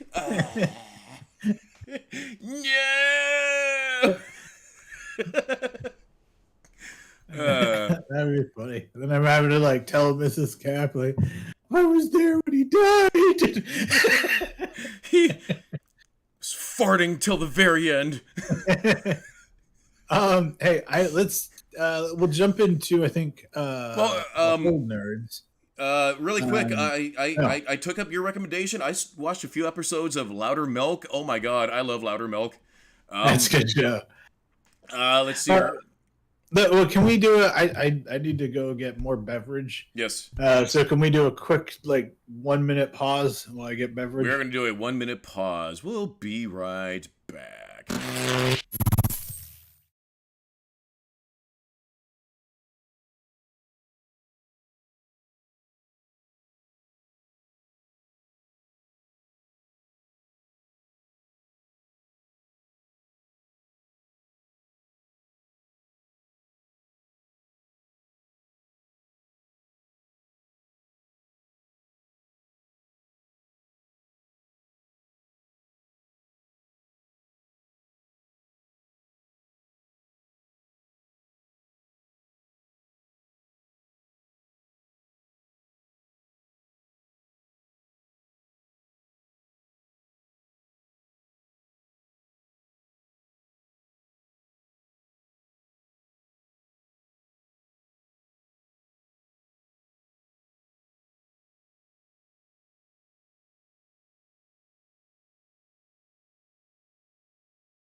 More phosphate. So I'm like, I guess I could drink more soda. They're like, good, yes. Yes. I'm like, that's weird. Shut the fuck up. There's Andy blurred. Like Bigfoot. Anyways, where did we leave off? Oh, so Salt Louder Milk. Are we live again? Yeah, we're back. Okay. Louder Milk was great. I can talk briefly about Dune 2. Hey, we want to do reviews? Okay, yeah. Yeah. So you would. Well, we talked about Louder Milk before. That was one of my Netflix gems. I almost feel like I should make that a series. Netflix gems of Frosty. Right. But so Louder Milk, I gave it a shot to take my money. I watched all of it. I loved it. It sounds like you like it. Yeah. So shot to take my money for you as well. Yeah. God. Yeah. The guy when he's trying to reconnect with his daughter for her birthday, and it turns out he walked out on his 9 kids. Yeah. What? Well, because the twins weren't born yet. Right. So this show reminds me of Daughter. I have a coworker that would appreciate this, and I actually, when I saw him the other day, I'm like, yo, you got to watch this thing. And he's like, oh yeah, I've seen it. Yeah, I loved it. So it's everybody that sees it is like that. I think it's just more people need to see it. One of my favorite parts of that same guy with his daughter, right? It's like he's doing one of those kids, like, bring your dad to work day with one of his kids, and like he's talking, and like the guy before him was like some scientist for NASA, and then he comes up. And he was like, so, like, how many of you know what skunks are? And like this one kid, like, I was a skunk for Halloween. He's like, right. So my job is your parents call me if they have a skunk, and I kill it. Like everyone's like, it's so good. It's 11. Yeah, I mean, you know what's funny when like my sister's boyfriend wasn't paying attention at all. He was in the kitchen like making dinner, and he just heard like the dialogue, and he was like, "What show is that?" And then like and like he's cracking up from the other room. So, yeah. Okay, so Dune Part 2. I haven't seen it. You have. So, what's your spoiler-free review? I assure everybody we had mentioned this previously that the initial reviews came out saying that this movie was not woke. Well, it can't be. Shh. My friend Sweeney's has ended that. Shh. I rest assured this has the cap seal of approval. Quality confirmed this movie contains 0% wokeness. No. Real talk, great movie. It picks up right where part 1 left off. So if you need to refresh things, just watch part 1. Phenomenal movie. I wish the climactic battle at the end was just maybe 5 minutes longer. The one thing that I was foaming at the mouth for, I wanted to fucking see one, and goddammit, we didn't see one, and I'm angry. I wanted to see a navigator. We don't see any navigators in part 2, and I'm so bummed because in this universe, it's all about the spice, and there's no computers, there's no AI, because it's like the robot wars happen. You could conceivably take the Dune universe and place it at like the same timeline as Terminator, in a way, because humanity sort of learned from the robot wars and the AI wars, so they now consume the spice that allows them to do all that sort of shit in their head, but too much exposure into it, to the spice, it mutates them, and they rely on these navigators to do all this, like, telemetry in their heads to pilot these ships. That's fucking weird. And that's cool, though. Right, but it's cool, but it's fucking, I like that it's cool because it's so fucking weird.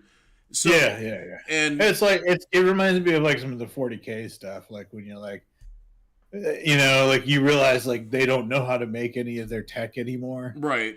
And so like they rely on these machines that fabricate it all, right? Because they treat it like a religion, yeah. And so like so I have weird shit like that in Quantum, where it's just like, fuck it, I don't care if it's weird. There's navigators that look like mutants in space, and in the 80s movie, there's like light coming out of its butthole, and it's just... I just think it's approaching it from a biological stance rather than a tech stance. Right, and that's cool as shit. That's super fucking cool. It's interesting. It's a very interesting universe, and the movie doesn't shy away from itself, and Andy and I were talking about this downstairs with creating Quantum. It's a dense lore, and there's people who like that type of dense lore, and then that dense lore gets passed down to the people who maybe are like a little bit more of a layman understanding, who can be like, oh, okay, that's cool. It's just that there's a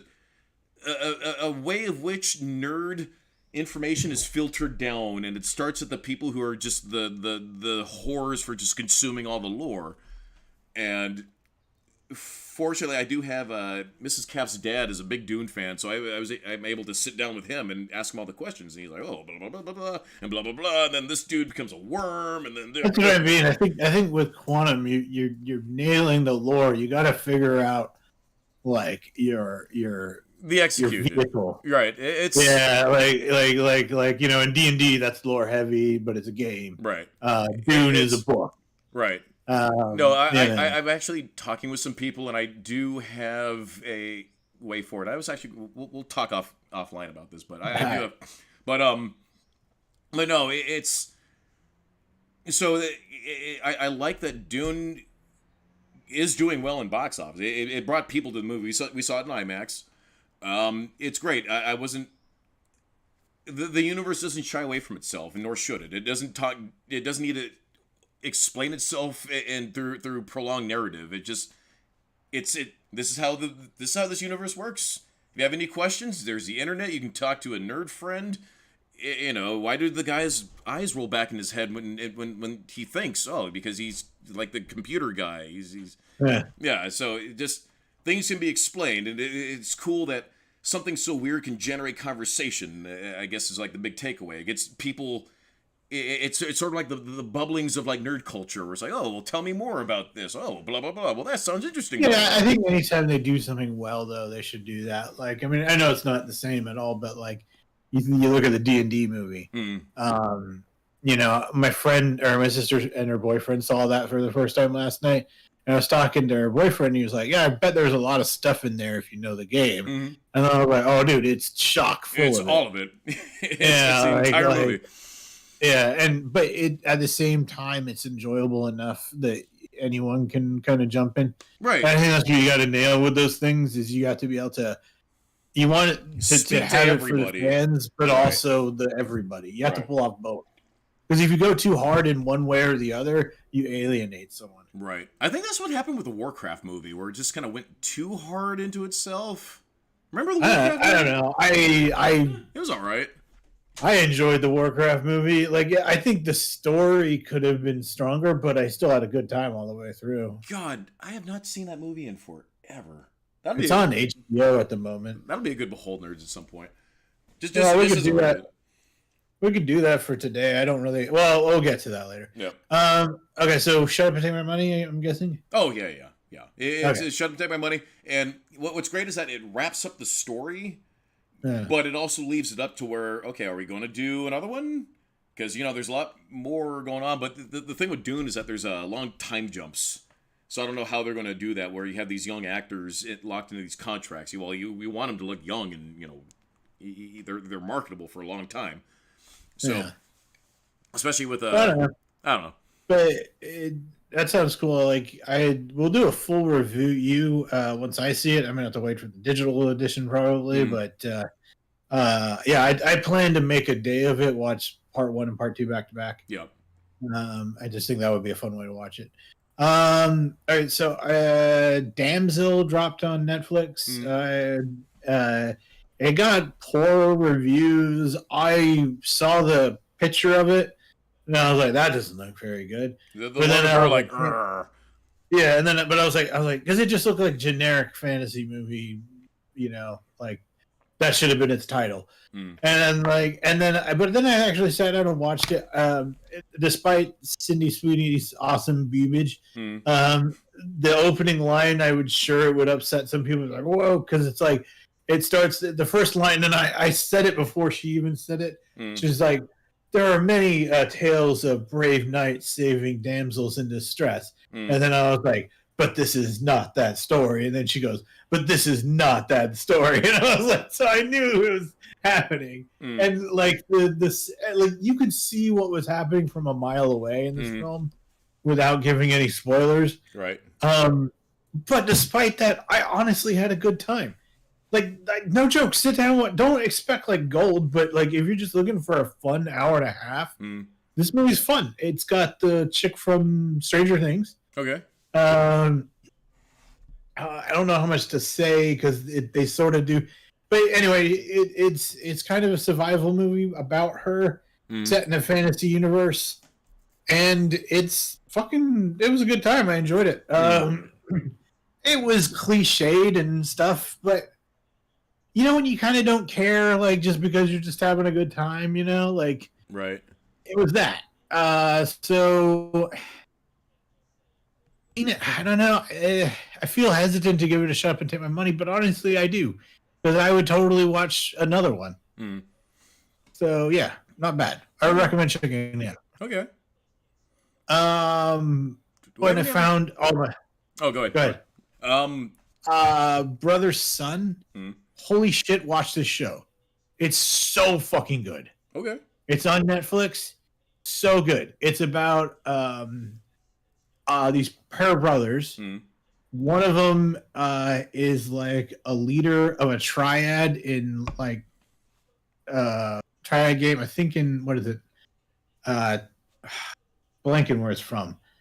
I'm gonna say it weird, and I hate being like live, but like Taipei or whatever, Taipei is it? Yep. Yeah.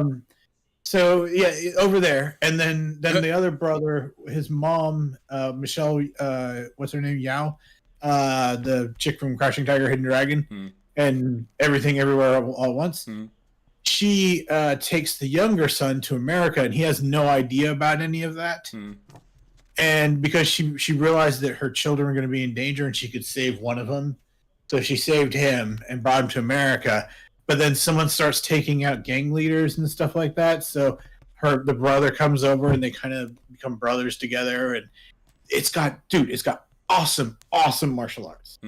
It's got it's funny as hell. Okay. It's like, cause like he doesn't know, and he comes home and his mom's like drilling and sawing some guy to pieces. He's like, "Mom," and she's like, "You need to eat dinner." And like, it's just, I should have done the voice. I couldn't. It's so good. That's okay. This is going to segue beautifully into Behold, nerds. Yeah, I know, but it's such a good. It's good. It's such a good movie. Like, oh my god, watch this movie. I mean, show. It's a show. It's 8 episodes. Honestly, some of the best TV I've seen in like forever. It's hilarious. It's action packed. It's smart. Like, there's a part where like they need to like lay low for a while, so they're hanging out at the guy from Harold and Kumar, the Asian guy from Harold and Kumar. They're hanging out at his house, I guess, because their organization like pays for some of his movies or something. And so, like, yeah, we get to hang out at his house, and so they're just hanging out on the beach with 3 women for several days, and like the FBI are watching them, and they're like, "So what's happening?" And then it's like they're just hanging out with 3 ladies, and then like, and she's like, "Wait, 3 ladies?" And he's like, "Yeah." She's like, "Well, did you run background checks?" They don't know it, but she's like kind of into one of them, and she's like, he's like, "No, why would I?" And then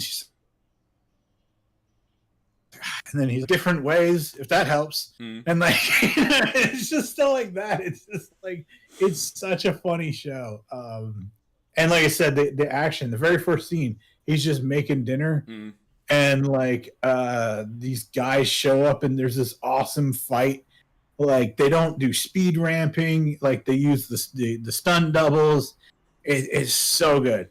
And like the whole time, it's also funny because he was also watching the British Bake Off, so the TV gets spun around, and like you're listening to and then we're doing this. It's like bah bah bah. Like, it's so good. Check this show out. I can't recommend it enough. Another one that also dropped, Blue Eye Samurai. Holy fuck, is this good? I've been hearing some things about this one. Have you heard of Blue Eyed Samurai? It's on Netflix. Blue Eye Samurai. Yeah, not eyed. Yeah, just Blue Eye. Blue Eye. It's so it's the animation style is kind of like Samurai Jack meets the Avengers What If style, a 3-dimensional kind of modern style, like cell shady, but but done in a kind of Samurai Jack, kind of that Chinese or Japanese aesthetic. And it's so good. It's I don't want to spoil anything, but it's about a half breed.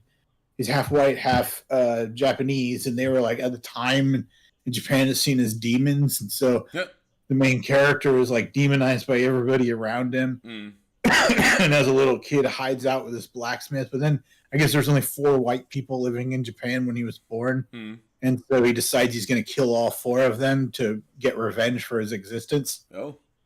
And it's so good. Like the twists and turns, multiple characters. Can't recommend it enough. All right. So also Shut Up and Take My Money. Those 2 shows, though, both on Netflix. Watch them. So good. Invincible episode 5 also dropped. They knocked it out of the park. I mean, obviously the time gap was annoying, but holy shit, good episode. I'm just gonna say Shut Up and Take My Money because I'm really excited for Cap to see it. I'm watching it the moment we get off. And so I want to talk about it with him. So we'll talk about that next week.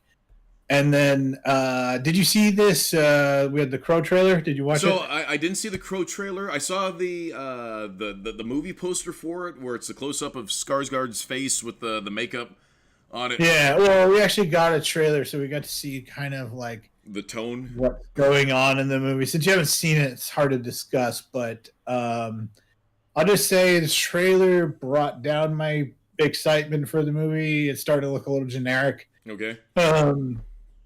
But at the same time, I'm going to just stay hopeful and optimistic that it's good. I don't think the movie's going to do particularly well, though. Probably not. What was because the people that love The Crow are gonna compare it to The Crow, which it's not even really a remake of The Crow. Right. It's just The Crow. Well, because they said it's supposed to follow the comic. Right. So you know what I mean? That The Crow is a movie loosely based on a comic. This is a movie based on a comic. Right. It's not remaking what the movie is. Right. And then did you see the X-Men 97 trailer? Yeah. So we saw that. Oh my god. Yeah, so we see them fighting Sentinels. That was the clip they dropped. So we have the trailer. Then we have the trailer. Yeah, so I've seen both. Which one do you want to do? You want to talk about? I don't know. They're both awesome. I mean, they're both awesome. So I can't wait to see this show. Take my money. My favorite part was when Beast punched his way into a Sentinel and then like controlled the Sentinel from inside the Sentinel after he knocked its head off. That was cool. I liked Rogue. I was down for Rogue kicking the shit out of him. Hey, sugar. Yeah, oh, you know who's fucking cool? You know who's there? We saw Bishop, bro. Fucking Bishop. Yeah. Oh my god, dude, he's sitting there. He's fucking hit in the back by a Sentinel. He's like, no, fuck. You see him just like, just beep, beep, beep, beep, beep. Fucking, oh god, we saw Bishop. I fucking love Bishop. He's cool. Like him and Cable, they're like homies with like robot parts and guns. They're fucking cool. No, I know. As soon as Bishop and Cable show up in that show, I just picture you with a giant grin on your face. I imagine you watching it when you're a kid. In the episode where both Bishop and Cable are there. Right. Actually, that show was my first introduction to Bishop and Cable. Who was your favorite character on X-Men? Oh, Gambit. 8,000,000%. Okay. It was Gambit. But see, I liked... So... My top answer is Gambit, but if you want like a more like reasonable answer, I actually really like Nightcrawler. I like Kirk's character. He's just a nice dude. He's a dude who looks like a fucking scary monster who can teleport, but he's like the nicest guy you'll ever meet. He's like Nightcrawler is one of my favorite X-Men, but as far as the show, also Archangel is another one of my favorite X-Men. Archangel's another good one. But as far as the show, Archangel is when he's the Apocalypse, right? It's when he's but he stayed that way in the comics for most of when I read him. And then eventually, like he breaks his wings, break through the metal wings, and right. But he was cooler when he was Archangel, in my opinion. He shot missiles out of his wings. Yeah, he was cool. But my favorite in the show was Rogue. I mean, she was my number one. Yeah, and I like it. But yeah, I'm super excited for X-Men. Everything I've seen looks amazing. Yep. Can't wait for it. Now, see, my question is, how does Morph help in that fight against the Sentinels? Is he shapeshifts? So how does he fight? I don't know. In the show, he shapeshifted, but it wasn't so much he gained their powers, but he kind of he would shapeshift into like what is that guy's name? The Russian dude with the tentacle thing. Omega Red. Yeah, he was like throwing people around using that, and then he would shift into Wolverine. And he had like claws. Yeah, I suppose. Okay. He has utility. It's just he was only in that for like the first 2 episodes, and then he died. Never got to know him. Then he came back. Yeah, protecting the guy that can't be killed. Right. Remember? Yep. He pushes Wolverine out of the way and gets shot himself. No, dude. Move Wolverine into the way. What were you thinking? It'd be like pushing Rogue out of the way. Oh, the nigh invulnerable one. No. Oh, I'll save you.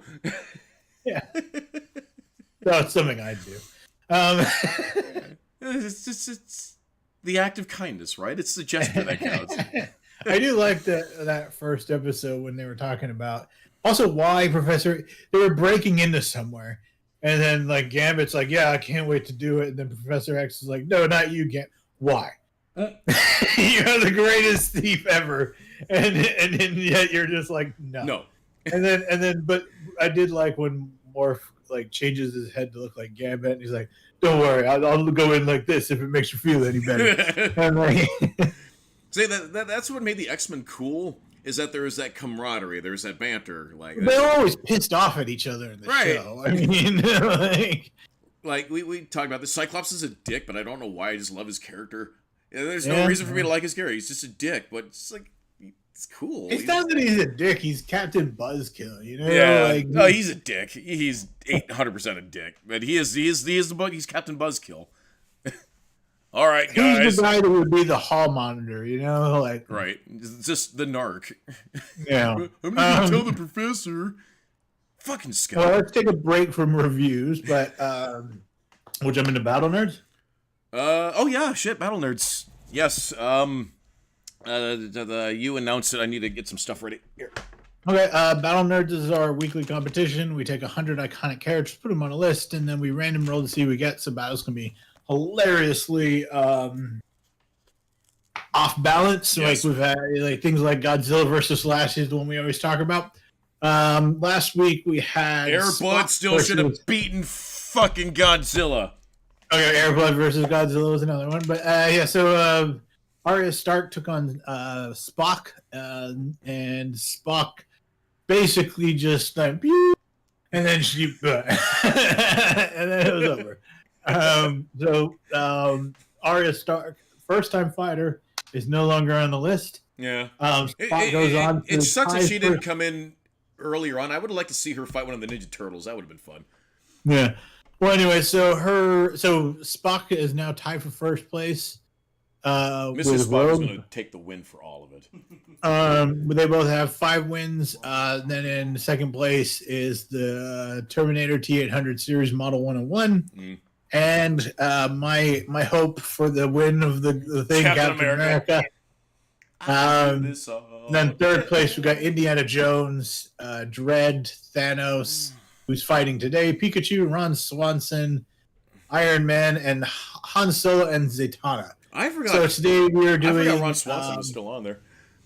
We're doing Thanos versus Battle Cat. Oh my! Cab got Battle Cat. I got Thanos. So I'm going to go with the Kevin Smith version of Battle Cat just because it's fresh in everybody's minds.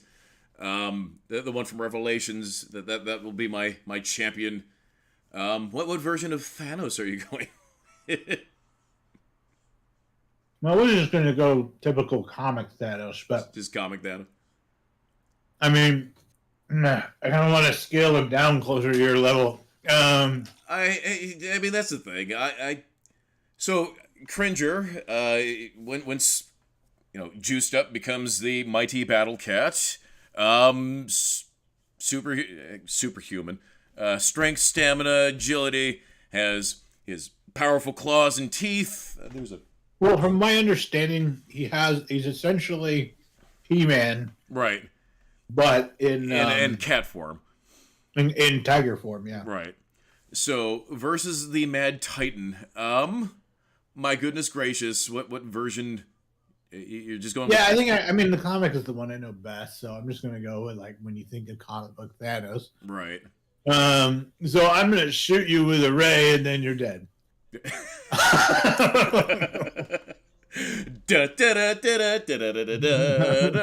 A Ryan Johnson film. And I'm gonna do it. Even though it's wrong character, but I'm gonna do it with my hands behind my back, Dark Side style. So, all right. I'm pretty confident I've seen Thanos walk around that way too. Yeah. I would just put him in the floaty chair. Like he doesn't even have to get up. Just let him be in the chair. So here's the thing, Battle Cat. When juiced, he does essentially have. Hit my printer. Well, okay, so the Kevin Smith version follows the 1980 version, right? So we can assume he's about the same as that version because we have better data, right? So he's about He-Man strong. Then he's actually a pretty good opponent, right? He-Man could move a moon in that show. Right, so we're going to scale it up to that. So we now have a cat that could conceivably, definitely punch through a mountain, move moons, speed. How can that fare against Thanos, I believe, because he's a cat, and cats are dicks. Cats are fucking dicks. With 9 lives, no less. Somehow he's able to just evade. It depends on how he wants to attack that. I would just go for the neck because he's a cat. So just, and he's a tiger. So go for the neck. That's what you would do. So it's just whether or not he can close. What I would do is I stand there, and then rather than shooting a bolt, I just pew, and there's a red dot. And I was in there, ha, ha,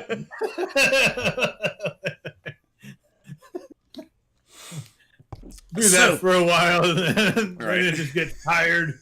Just run up the wall. He starts scratching up the wall.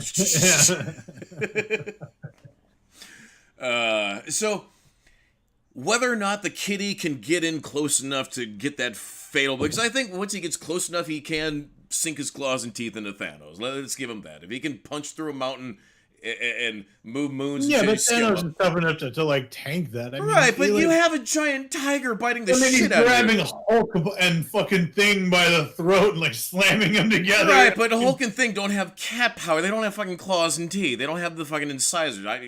Okay, he's fucking swatting at fucking Thanos. All right, he has Battle Cat by the neck. He's a tough competitor. I just don't. I think typically speaking, I just think that like. It's Thanos. Thanos is just like Thanos, you know what I mean? Like, and so yeah, I could see him getting in close, but he would like grab him by the throat before he even gets there, and he would just be like, oh, I could crush you with, you know, like, right. And it's just he's such a beast to beat, right? Even without the Infinity Gauntlet, which I know, but I don't think. No, he doesn't. I don't think he needs the gauntlet to. No, but I mean, it's just like, why does I get that's his main story, but I mean, there's a lot of other stories without him. I mean, recently there was the Thanos Wins one where he goes to the future and like Hulk is his dog. Yeah, I'm gonna go with that version. Then I'm gonna send my dog after you to fight the Hulk. Right. That'd be cool. So you know that's sort of what's interesting about Thanos is that most people associate his power with the Infinity Gauntlet. No, and he. In the comics, it's cool how he obtained all those gems. He murdered anybody in his path to obtain what he wanted, and once he got it, that just made him that much more worse. Like he was already deadly without the gauntlet. So, it kind of I've noticed that with people nowadays that they don't quite give Thanos his proper like don't recognize him for how powerful he actually is without the gauntlet. But anyways, so I mean, it's because the Infinity Gauntlet's so powerful, right? But anyways, but versus a cat. Well, so versus a cat because cats are dicks. All cats are dicks, and you give a cat. So is Thanos, right? But no, but Thanos isn't a cat. Cats are a different kind of dick. Like a cat will scratch at your door, like, "What do you want? What do you want? What do you want?" And you'll give him what you think it wants. Like, no, I don't want that. Fuck you. You're a cat. So yeah, but I feel like Thanos and a cat are equally as evil as one another. I mean, Thanos killed half the universe to impress his girlfriend. Right. I mean, a cat would do that. I guess maybe not to impress his girlfriend, but just because. I bet a cat. So, I mean, I bet a cat inceptioned that into Thanos' brain. But anyways, my argument is Battle Cat, who is essentially a cat with Superman powers, is able to get in He-Man powers. I'm sorry, He-Man powers, who does kind of have Superman-ish. No, not Superman powers. He has He-Man powers. I don't know. So yeah, you reckon if you can cut the distance? Yeah, cut the distance and just be a giant fucking tiger with He-Man powers, should be able to go up against at least scratch the Mad Titan. Something. Get him from behind. Yeah, get him from behind. Like you see Cringer, you see Battle Cat, you see him doing that thing where he's rolling his shoulders and some thick brush. Yeah, I think I grab him by the throat, stun him, deprive him of food, make him my like. You think I'm trying to steal the power of Grayskull? No, instead he ends up as my bitch fucking like guard cat along with the Hulk, you know. And actually, there is a lore that if he doesn't return to Cringer, his rage becomes uncontrollable. Yeah. Battle Cat. Mm. So he has to return to Cringer. Right. So yeah, keep him enslaved until his rage becomes like that, and then he becomes a weapon that I pull out when I want. Shall we roll for the all next right, one? well, we'll put up a poll. Let's For roll. it. You guys can say who you think won. My argument with Thanos, or Cap's argument with Battle Cat. And we'll let you guys know the results next week. So I guess we're rolling. I rolled a 7.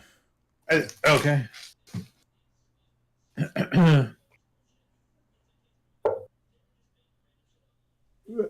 I hope it comes down to Ron Swanson versus Spock. I know who I got, but we'll see who you got. You got a 7. You got Lion-O and returning champ Lion-O and first time fighter. Is it Darth Vader? No, it is. Da, da, da, da, da, da, da. Come on. Da, da, da, da, da, da, da, da. Superman. Oh my God! It's Superman. He enters the fray. I thought Superman was defeated. He's never fought. His first time. I thought Spock defeated Superman. No. Really? He's never fought. He's been blacked. We've never rolled a 1. Trust me, I've kept my eye on that the whole time. I swear Spock defeated Superman. He defeated Power Girl. Okay, that's right. He defeated Power Girl. All right. It's like, wait, didn't he use the Enterprise to recalibrate its shields to send out that was Power Girl. No, Yeah. Superman has never fought. So Lion-O we'll versus Superman. Lion-O versus Superman.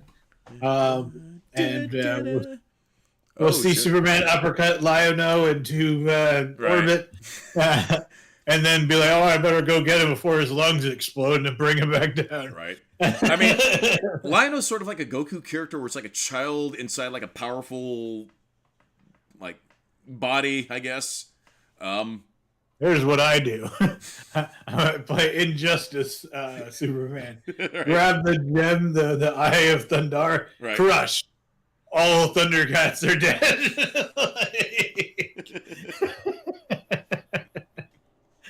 Anyway, we'll talk about that. We'll talk about that next week. Let's do our pitches next week for sure. We're doing our original pitches. Just you said superheroes, right? Mine's going to be Original superhero universe. Yeah. So mine's going to be inspired off of how I played with my toys as a kid. Sounds like Frosty's going to be dipping into his mythos that he created. That's cool. So we still got Behold Nerds to do. We're running short on time. So Behold Nerds is our weekly book club. We essentially take Andy, turns. Here, I'm going to borrow you for this one. Movies, TV shows, comic books. Sometimes we actually meet other comic creators. We've also looked at Cap's universe. This week it was Cap's pick, and he chose Kung Pao Enter the Fist. Yes. It's a movie I know a lot about. I've seen it many Right. times. But Cap, I mean, since you picked it, so what were I your had only thoughts? seen this movie in pieces, and I know Andy, I don't think had seen it at all. Nope. So I turned this on. It was free on YouTube, and we started watching it. And maybe it's because I was hungover this morning, or just my brain wasn't fired up yet. My brain was just baffled by this movie. It was everything I knew it would be. It's funny. I need to rewatch this movie when I'm more clear-headed. But No, you're doing it wrong. You watched this movie under a certain substance. right, I get it. So this movie's funny as hell. When it's randomly funny, like, oh, we're ventriloquists, like stupid scenes.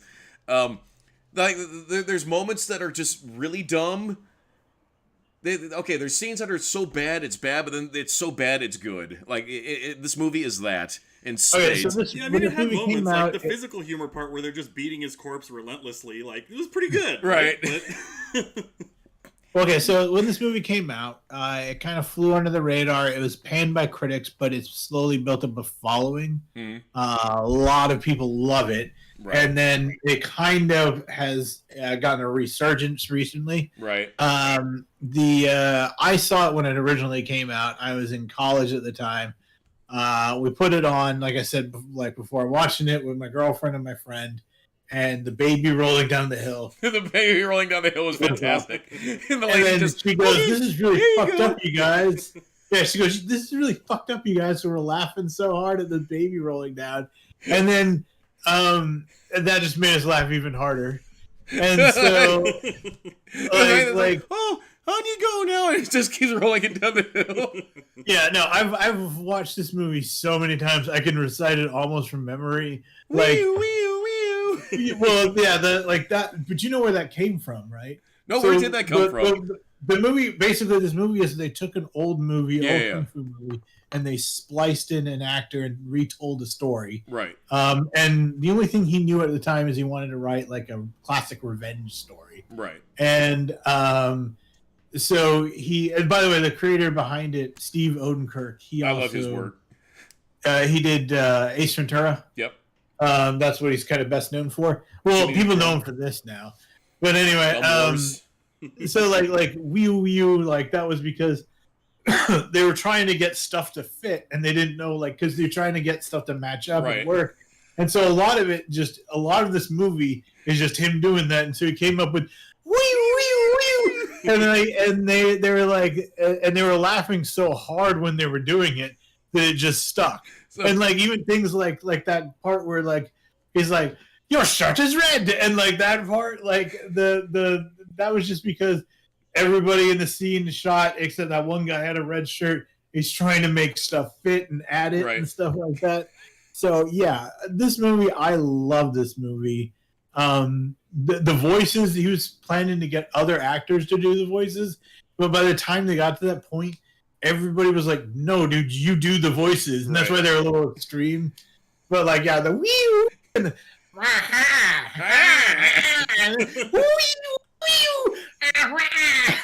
they get to those heated arguments and they're just screeching nonsense at each other. We're pretty good. So I like the dog. It's all like. I like when the dude's just like, okay. There are moments of brilliance in this movie. It's just I wasn't in the right frame of mind to watch it this morning. Like but that's on me. Putting him wrong as a joke, and then like weak lose, whatever his name is. When he punches the hole through the dude, when he punches a hole through the dude, the whole next scene is like, "Oh, how did it even happen?" There's like stomach organs and like cartilage. Just one clean hole. Just one clean hole. Possible. He just kept explaining it. Meanwhile, the movie's moving on. Right, like the movie's rapidly progressing while they're still trying to figure out this hole in this dude's chest cavity.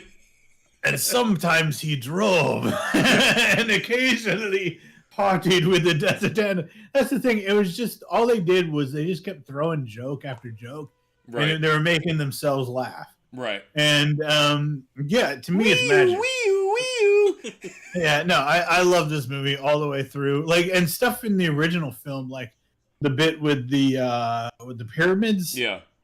They never explain it. You just kind of have to figure it out by watching it. And then like and so yeah, they actually try and explain it in this, and like I thought you were just because like she's pouring all that like mercury over his head. Like, what are you like? The part where he's like, and he's like, "I know I am wounded there. Do not do that. Don't ruin this, baby." It's like, I'm here. Maybe where I'm bleeding is where it hurts. No, there's funny moments. I'm gonna rewatch it again when I'm a little. This movie reminds me of like a movie version. I know there is a movie version, but like a kung fu movie version where they're in the movie of MST3K. Yeah. You know, it's got that same kind of like humor. If you like MST3K, yeah, it's very much MST3K. Just where did you land on the cow fight? Yeah, the cow fight is one part I could just leave the cow part. Like that didn't need to be there. You gotta realize though, Go back to 2001. Yeah. Yeah, Yeah, I or made the whatever it call. It's like was. this is a dancing baby fight. Like they're using the same generative Right. thing as that.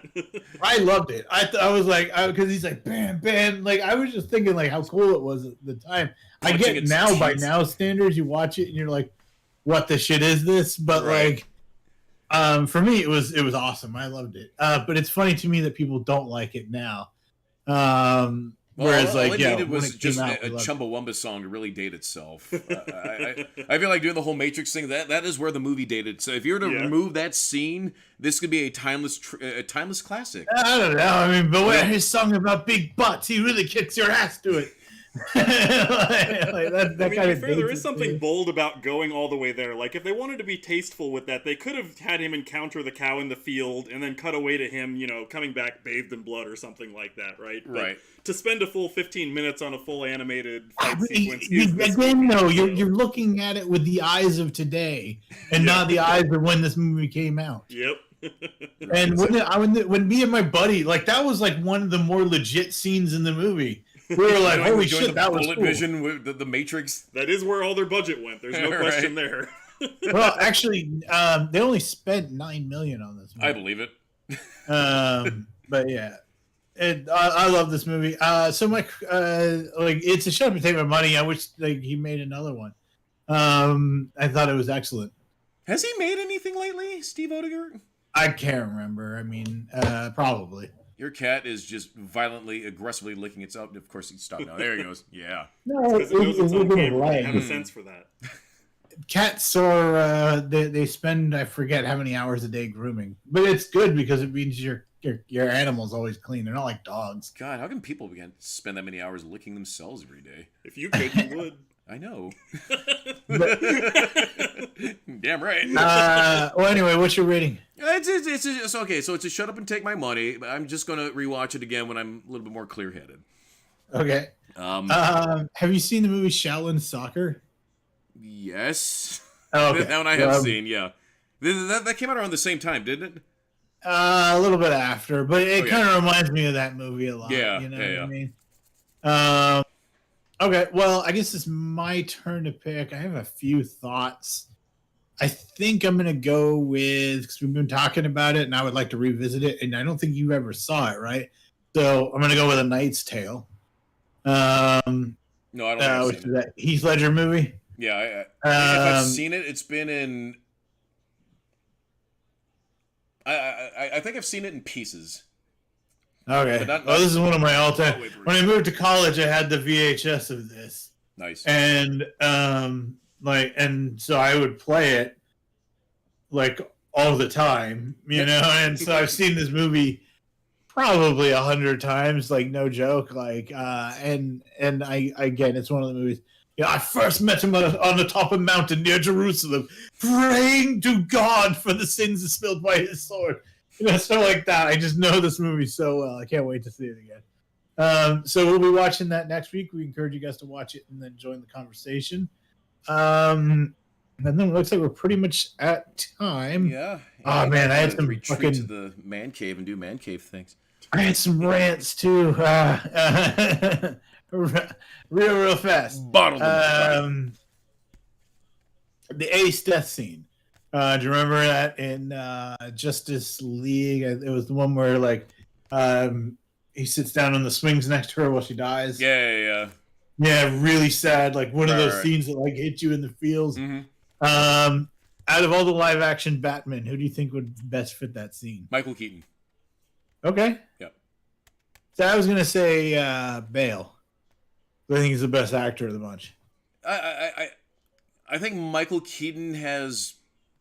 It's the voice. Like, I can't imagine Heath Ledger, or I'm sorry, Christian Bale. Just, hey, I didn't think of the voice. voice. I imagine him dropping the voice when he's Right, talking I mean, to it just- I don't know. He's so nasally with his. I've never liked his Batman. It was always like kind of up here, but I would imagine him dropping the voice. But I can, yeah. But I would give it to Michael Keaton. I think he has more. The other one I thought would be Pattinson. I think Pattinson could knock it out of the park. Okay, yeah, Pattinson can do it. What about the big one people were talking about was could Batflick? Batfleck would just end up shooting the girl with a gun, with like an assault rifle. Everyone was pointing at the scene where he comforts the girl in the beginning of Batman vs Superman. Yeah, and then she points to Superman in the sky, and they were saying Steve. But anyway, where do you land on calling Spider-Man Miles Morales Spider-Man, or do you call him Miles Morales? I mean, it's when talking about Spider-Man, if colloquially, if one person were to say Spider-Man, your first brain impulse is Peter Parker. So you have to specify. Oh, Spider-Man. Yeah, but people flat out say that he's not Spider-Man. His name is Miles Morales. Well, you didn't know about this? No, it's. Oh yeah. I'm like, why? Like, I mean, does that mean that Wally West isn't Flash? Does that mean that Danny Ketch isn't Ghost Rider? Right. I mean, there's, like we do that all the time with these characters. Right. Finally, Red Sonja. They announced that Red Sonja is going to be made, but they said that they're purposely changing it.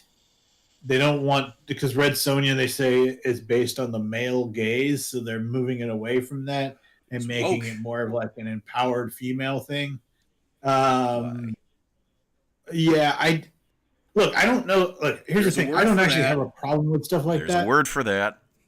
I don't. Well, no, woke's been solved by Sydney Sweeney. But let's call this awake. This sounds awake, Frosty. I don't even know what that means anymore. But anyway, my point being though is people are shy away from sexuality. I don't think necessarily, like, look at God, what was that? 50 Shades of Grey. Mm. That's built for the female gaze, right, generally speaking. Right. I think it's a spectrum. Wherever you land on it, I don't care. Right. But that's built for one kind of group. This is another kind of group.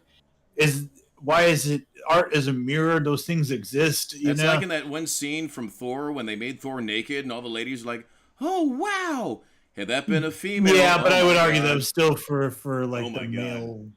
Everybody's heads would have exploded. I would argue though that still I mean, being that ripped badass dude is kind of like you kind of want to be that guy. Right. So I'm not saying there's an issue with it. I'm just saying I'm pointing out the double standard. No, I don't think it is a double standard in that example, though. But anyway, I don't know. But my point is, I don't have a problem with idealism in art, and I don't even have a problem with them doing it from a sexuality point of view. Mm. It's a very weirdly. I've noticed it more since I moved to the United States than in Europe. Mm. But I think if you're doing Red Sonja, do the character justice. Mm. I'm fine changing stuff like we talked about with like Batman killing and stuff, but she's supposed to be a badass warrior in bikini male. You know what I mean? That's core to her character. If you take that away, it's kind of like when they did with Constantine and they said, let's make him Keanu Reeves. And you're like, what? It's like Palpatine, a Skywalker. I'm not saying the show couldn't be, I mean, the movie can't be good. I just don't think it's going to be Red Sonja. It's going to be its own thing. Yeah, that's kind of where we're at right now. Yeah. But anyway, so that's all I got. You sound like a ambulance when you do it. No, but that's how they do. There's one scene where she's running, going wee Anyway, we should probably wrap it. Everybody. And he reverses the cycle, bringing everybody back to life. Do you remember that? Yeah. Anyways, for everybody. Well, that one guy's still dead, though. Right. Anyways, thanks for watching. Tune in next week. We're going to be pitching some things. We are going to be pitting Superman versus Lion-O. Oh my goodness gracious. We're fighting all the woke. One potato at a time. Right. It's solved. Sydney Sweeney. That's my answer now. We're not talking about it ever again. Thank you, Sydney Sweeney, and your awesome bubage. Anyways, we do like to end this show with a quote from Frosty. Frosty, sail us away. Damn it. No, I got this. Anyway. 3 rings for elven kings under the sky. 7 for the dwarf lords in their halls of stone. 9 for the mortal men doomed to die. One for the Dark Lord on his dark throne in the land of Mordor where the shadows lie.